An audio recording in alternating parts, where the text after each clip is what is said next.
계속해서 전문가와 이야기 나눠보겠습니다. 김인규 한국항공대 비행교육원장 나와 계십니다. 네, 원장님. 맞습니다.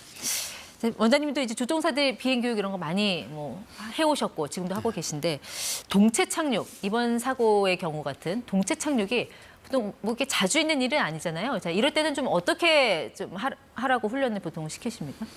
사실은 제가 군에서 10년 하고 민간항공에서 26년 비행을 했습니다만은 제가 실제로 그런 경험을 한 적은 없고요. 그다음에 뭐 제 주변에도 그런 경우가 많지는 않은데 이런 경우가 사실은 가장 위급한 상황이기 때문에 네. 조종사들한테 이런 상황을 주기적으로 교육하는 거는 맞습니다.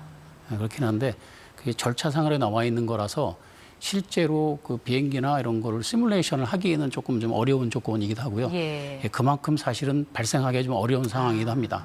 알겠습니다. 그럼 과연 이번에 왜 동체 착륙을 할 수밖에 없는 상황이 벌어졌는지 지금 이제 그 원인을 조사 중인데 오늘 나온 그 무한항공 소방당국의 그 브리핑 내용에서 그 단서가 좀 나온 것 같습니다. 일단 버드 스트라이크, 세대 충돌이 있었다라는 거예요.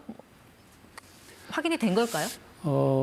일단은 뭐 거기서 확인했으니까 버드 스트라이크의 어떤 가능성은 점점 이렇게 가능성이 높아지는 것 같고요. 네. 일단 이렇게 유추되는 이 동영상을 보더라도 동영상으로 추정되는 그런 화면이 있기 때문에 지금 저 화면이죠. 네. 예. 그래서 동영상으로 봤을 때 조류 충돌로 우리가 간주한다 치더라도 네. 그것 때문에 랜딩 기어를 낼 수 없었다 하는 거하고는 조금 사실은 상관관계를 따지기가 좀 어려울 것 같습니다. 그렇죠. 아직까지는 추정 단계라는 거. 지금 이제 사고 여객기가 착륙 지점으로 들어오는 순간인데 이미 그 전에 관제탑과의 교신이 다 이루어진 거고 그 과정에서 이제 세대 충돌 그리고 또 조난 신호가 있었다라는 거잖아요. 네, 맞습니다. 지금 어떻게 되는 겁니까? 일단 그 관제탑에서 먼저 조류 충돌을 경보하지 않았습니까? 이미 그걸 발령을 했잖아요.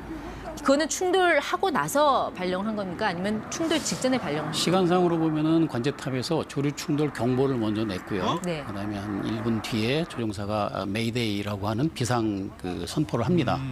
그런데 이제 통상 저희가 비행할 때 보면은 사실은 조류 충돌이 발생했다 해도 네. 바로 메이데이 콜을 바로 하는 게 아니고 먼저 항공기의 자세를 안정시키고 그다음에 필요한 조치를 하고 그게 다 끝난 다음에 그다음에 관제기구에다가 메이데이를 콜합니다. 그러니까 시간상으로는 순서가 그 경보가 나오고 메이데이 콜이 나왔지만 불과 1분이라는 짧은 시간이기 때문에 사실은 그 전에 이미 그런 상황이 발생하지 않았을까 이렇게 그런 생각이 됩니다. 충돌한 상황을 말씀하시는 거예요? 이미 먼저 조류 충돌이 했고 그다음에 관제소에서 조류 충돌 경보가 나갔고 조종사가 그다음에 메이데이 콜을 했고 뭐 그렇게 될 수 있는데 이게 무슨 순서상 굉장히 중요하다기보다는 조종사가 조종실에서 할 수 있는 조치들이 조종사 이렇게 어떤 상황을 맞을 때 바로 이렇게 콜하는 것이 아니고 먼저 조종실 내에서 수행해야 되는 절차들이 있다는 걸 말씀드리고자 합니다. 그러니까 그 수행하는 절차를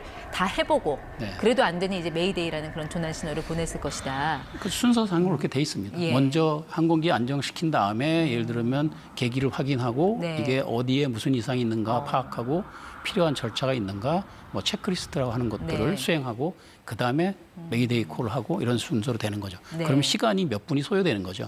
근데 관제탑에서 조류 충돌 사실을 확인하고 경보를 낸 거잖아요.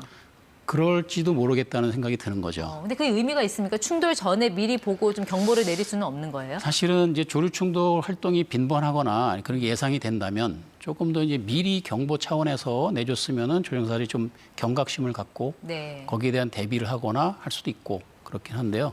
그 이제 순서를 따지는 게 어떻게 보면 지금 상황에서는 좀 무의미할 수도 있지만 경보를 내리는 입장에서는 조금 더 그런 면에서 좀 적극적으로 그런 경보랄까 그런 모니터 활동을 좀 할 필요가 있지 않겠는가 하는 생각도 듭니다. 네, 이제 추가적으로 이제 블랙박스 영상까지 분석이 되면 좀 더 정확한 사고 원인이 나오지 않을까 싶은데 일단 블랙박스라는 거 여기는 좀 어떤 정보들이 기록이 되는 거예요? 이 시스템은? 블랙박스라고 하는데요. 색깔은 사실은 뭐 오렌지 색깔입니다. 두 개의 파트로 구성이 되어 있고요. 그 비행 정보를 저장하는 그 FDR이라는 부분하고 그다음에 조종실에 음성을 녹음하는 CVR이라고 하는 두 개의 장비가 이게 각각 떨어진 위치에 이제 항공기에 설치가 돼 있고요.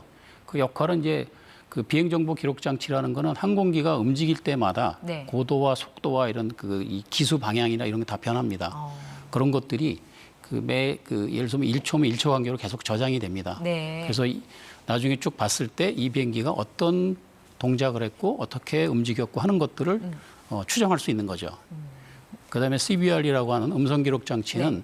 조종실 내에서 조종사 간의 통화한 내용들, 대화 내용까지 예. 다 녹음이 되고, 그다음에 조종사가 관제 기구라든가 이런 데 통화한 내용이 다 녹음이 됩니다. 그래서 예.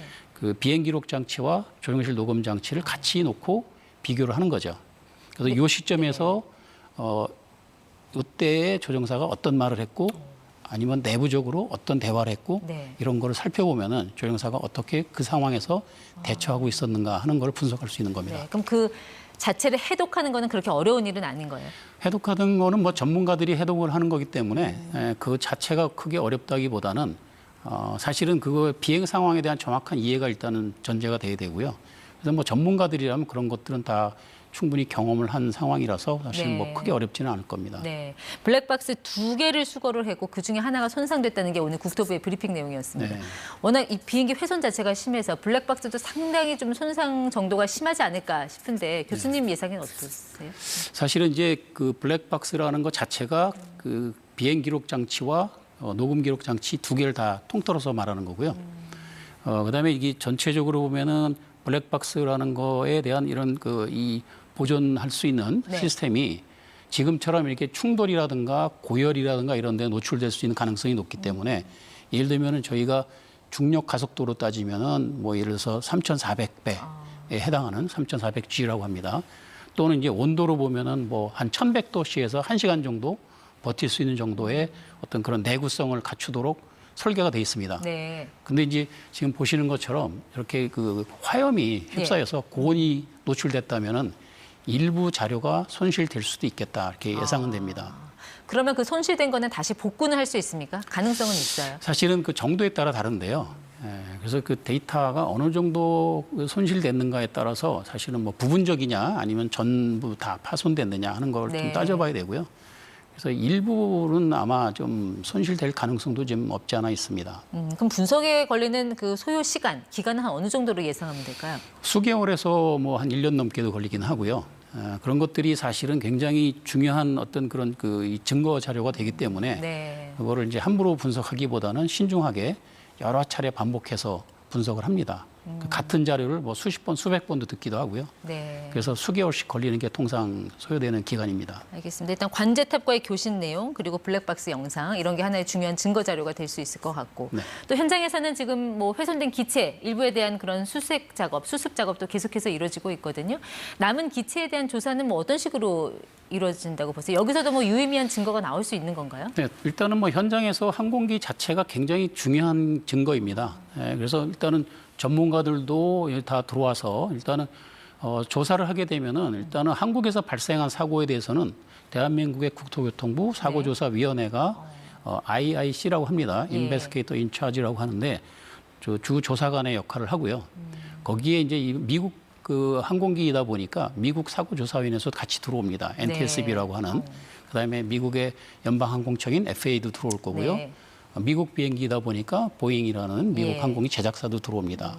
만약에 엔진이 문제가 있다 그러면 엔진 제작사도 또 들어오게 되고요. 그런 식으로 다 이렇게 합동으로 조사를 하게 됩니다. 네. 그래서 일단은 저희 국토부 항공사고조사위원회에서 주축이 돼가지고 필요한 정보도 서로 브리핑을 하고 예. 정보도 나누고 그렇게 해서 같이 조사를 진행하게 됩니다. 네. 그럼 그 사고 원인이 어떻게 나오느냐에 따라서 뭐 항공사 측의 어떤 배상 책임이나 그 제조사 측의 배상 책임 이 범위도 좀 어느 정도 그 가르마가 타지겠군요. 네, 조사 결과가 굉장히 중요한 역할을 합니다. 그래서 조사 결과에 따라서 예를 들어 항공기 기체 결함인데 그게 뭐 정비가 제대로 이루어졌는데 기체 자체 문제가 있다.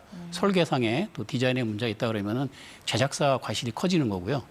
근데 이제 이 737-800 기종 같은 경우는 이미 나온 지가 오래됐고 운영하는 항공사가 많기 때문에 그런 가능성은 조금 낮아 보이고요. 네. 그래서 그런 부분들도 다 이제 살펴봐야 될 것 같습니다. 네. 일단 여기까지 듣겠습니다.